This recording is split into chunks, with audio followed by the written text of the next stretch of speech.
2-3 दिन तक ये कल्प्रेट पकड़े जाएंगे और उनको सजा मिलेगी। आरएसएस लीडर इंद्रेश कुमार ने लखीमपुर खीरी में हुए तशद्दुद की मजम्मत की। आज जम्मू में एक प्रेस कॉन्फ्रेंस से खिताब करते हुए इंद्रेश कुमार ने कहा कि तशद्दुद किसी भी मसले का हल नहीं है।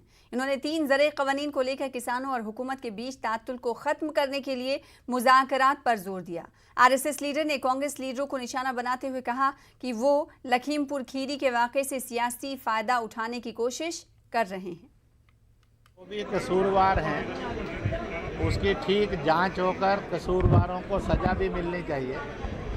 इसलिए मैं आप सबके द्वारा देशवासियों को अपील करूंगा कि कोई भी आंदोलन वह हिंसा की ओर ना जाए, संवाद से समस्याओं के समाधान की ओर जाए।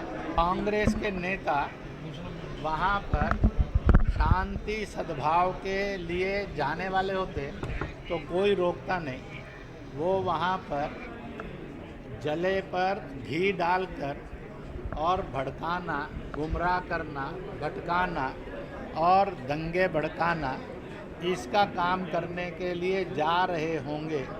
इसलिए प्रशासन ने उनकी उपस्थिति को अच्छा नहीं माना।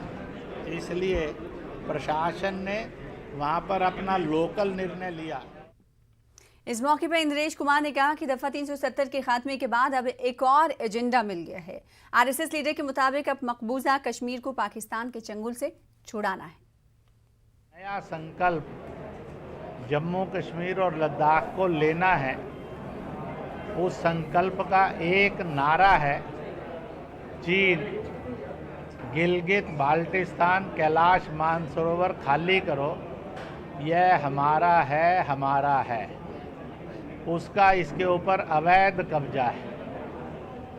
दूसरा नारा है, पाकिस्तान मीरपुर कोटली हवेली पुंछ मुजफ्फराबाद आदि आदि खाली करो, ये हमारा है और हमारा ही होना चाहिए। पाकिस्तान का इसके ऊपर अवैध कब्जा है। आगे बढ़ेंगे। JNK पुलिस के 12 अफसरान को इंडियन पुलिस सर्विस में प्रोबेशन